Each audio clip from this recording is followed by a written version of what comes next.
Hello, everyone. Welcome to this month's episode of Ask Asbury. My name is Dr. Sue Paul. I'm the Senior Director of Wellbeing and Brain Health for Asbury Communities. November is National Family Caregivers Month, and with me today is Amy Fear. Amy is the Senior Director of Patient and Caregiver Services for an organization called Caring Matters. Welcome, Amy. Thank you for having me. Can you tell us a little bit about what Caring Matters is? Sure. Caring Matters is a nonprofit. We are located in Gaithersburg, Maryland, and we serve all of Montgomery County. And we provide compassionate support for individuals who are living with a serious illness and their family caregivers. And we also provide grief and bereavement support for children and adults through our bereavement programs. Yeah, I'm very familiar with your organization and the incredible work you do and how much you support our residents at Asbury Methodist Village in Gaithersburg. So thank you so much for what you do, and thank you for being here today.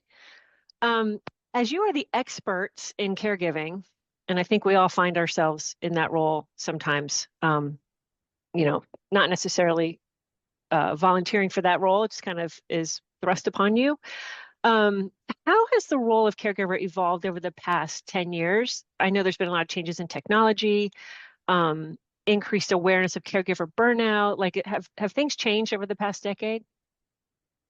Yeah, things have changed significantly. I would say the biggest change that we're seeing is just this concept of the caregiver role being more visible and talked about. For a long time, it was something that was happening, but it wasn't really defined as a role, and burnout, the caregiver burnout, it wasn't as discussed. So definitely more visible. We know that there are about 53 million Americans that are serving as family caregivers. So, one in every four adults. Much of that is disproportionate. That is something that actually hasn't changed, to women being about 55 to 60% of the unpaid caregivers. But what has changed is just the complexity in the healthcare landscape and how much caregivers are having to take on in addition to other responsibilities. With regard to technology, I would say that many things can be seen as positive, right? So technology allows caregivers to utilize things like telehealth, participate in care from afar if they are not a caregiver that's living with the person that they're the primary caregiver for. Technology allows us to monitor and track things. So medical alert systems can track if a loved one falls, their blood pressure, their glucose, and those are all wonderful additions. We have things like smart, systems in the home. If you set up an Alexa correctly and somebody falls, they can say, Alexa, call 911. And those are all additions that are helpful. But what it can do is make caregiving feel like a 24/7 situation, job, role, with very little reprieve. And that segues straight into the caregiver burnout that you mentioned. It can take a physical toll for people who are doing much of the physical day-to-day activities of daily living, the bathing, the dressing, the feeding for a loved one. But more than that, the emotional and mental toll and exhaustion that can come from that, and that can lead to chronic stress. So that awareness is really key. It's key in managing that burnout, key in maybe preventing it, maybe not totally preventable, but really understanding all the different aspects and all the different stress factors that come with that caregiver role and being able to try to manage it as best as possible. Yeah. I was actually one of those caregivers who, from afar, I was on duty 24/7, Mhm. but 1,500 miles away because Yeah. we had a camera on my dad. And every time he moved, the camera would alert me. So at 2 in the morning, I would be staring at him, watching him get out of bed. And the whole time my heart is in my throat. It's, Mhm. it's, it's a double-edged sword, I think, the You're technology, impacted, your sleep yeah, is impacted, you're sure. not rested. And Yep. even though you're not there doing, some of the Yeah. physical labor, The it's, emotional investment was still 100% yeah. like a toll. So what are some of the most overlooked emotional or psychological challenges that caregivers face, when they're supporting an older adult? Well, there's a lot. And it can be something that changes day to day for people. That's a Um, good point. yeah. So the big one, well, one of the big ones I would say is loneliness and isolation that can come from being a caregiver. As caregiving duties increase or become more challenging, a person's ability to socialize and connect with others can really decrease, and that social circle can shrink.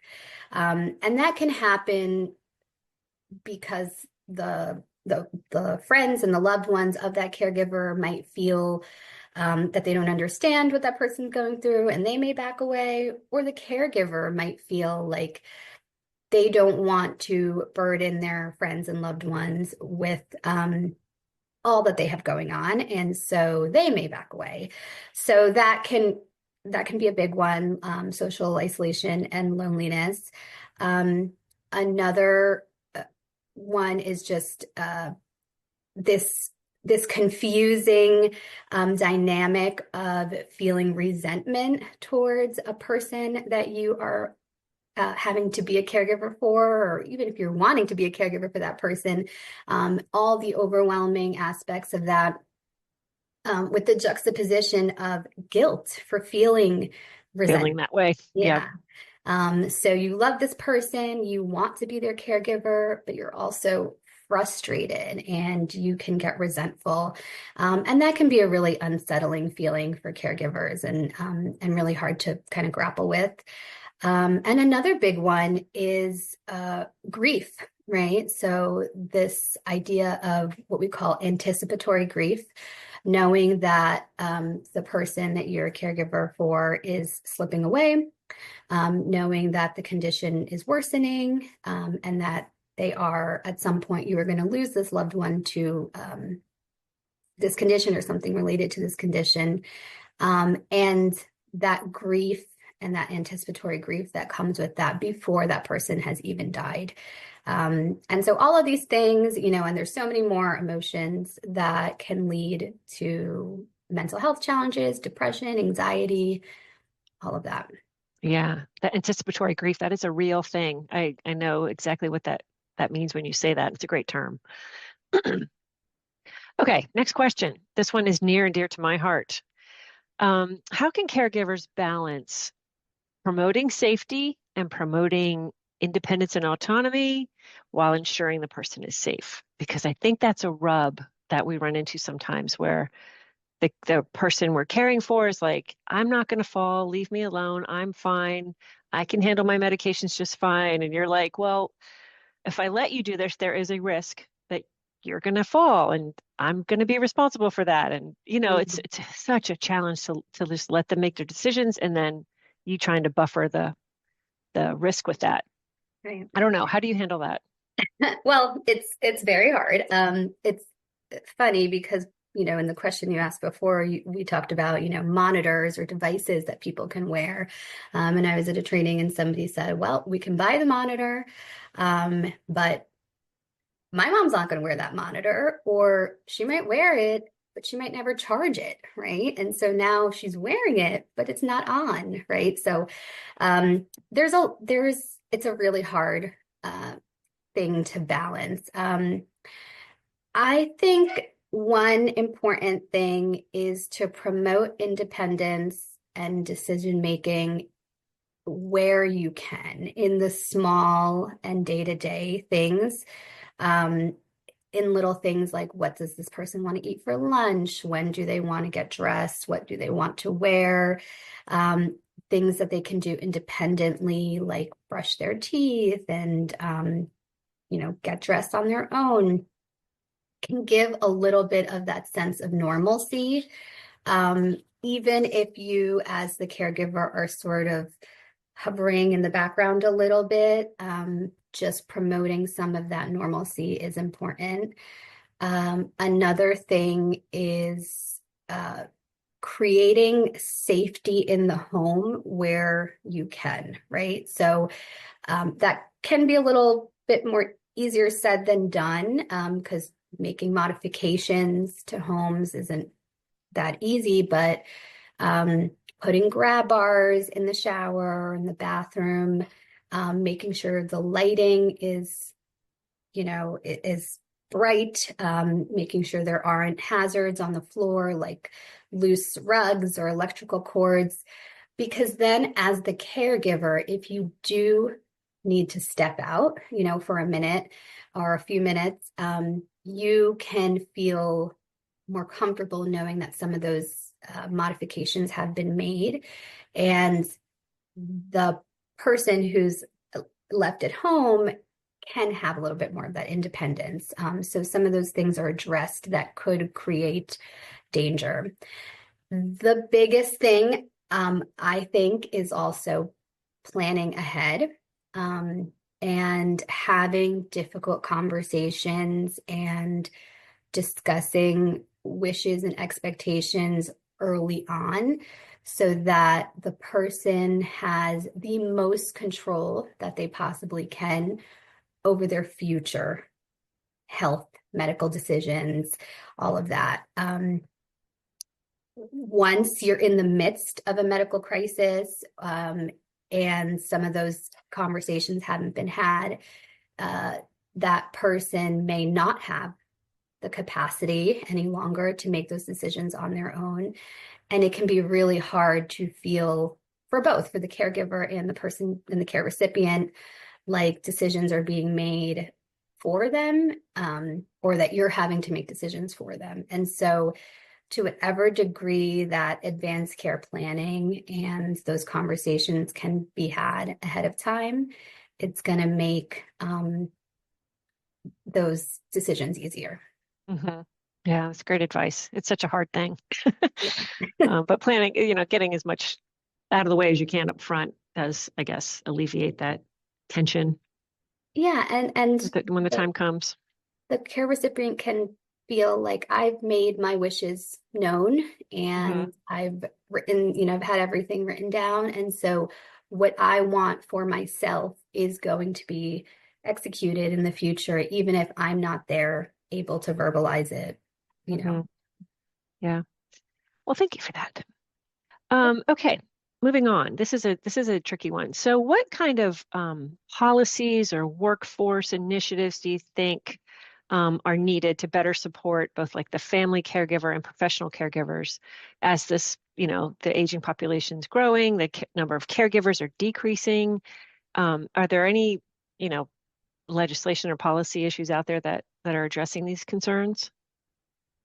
Well, I mean, in an ideal world, we would have workplaces that allow for flexibility and patience and support, and um, family and medical leave would be paid family and medical leave. Employees would have sick leave, and um, sick leave that is specifically sick leave, not just general PTO, right?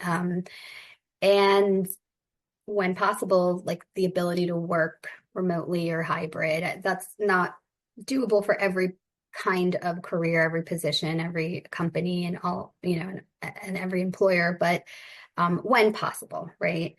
And um, those things just are not, as a nation, we don't have paid leave. Um, if you do, it's great because the employer has made sure that that's available, but that is not something that's required, like it is in many other countries. Um, so some of those policies would be wonderful. Um, the other thing that comes to mind is if there could be more support from insurance to cover things like respite care and home care.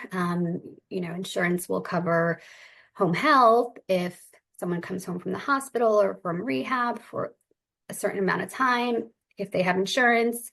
But it's not ongoing, and paying $35 for a personal care aide, $35 an hour is not doable for many people. So I would say paid leave and access to some of those resources like respite care and home care would be a Yeah. good start. Okay. Good to know. Okay, this is your last question. What is what is one like small daily practice you would recommend to help caregivers maintain their own sense of well-being and prevent burnout? What can they do for themselves? I think this is another one that's way more easily said than done. Caregivers are often neglecting themselves in their day-to-day caregiving for their loved one. Um, starting, I would say starting with the basics, right? Making sure that you get nutritional meal, that you are drinking water, that you get a little bit of fresh air every day. That you get a few minutes to take a shower, whatever it is that, those basics. This concept, this idea of self-care, that word is out there, but what does that really mean?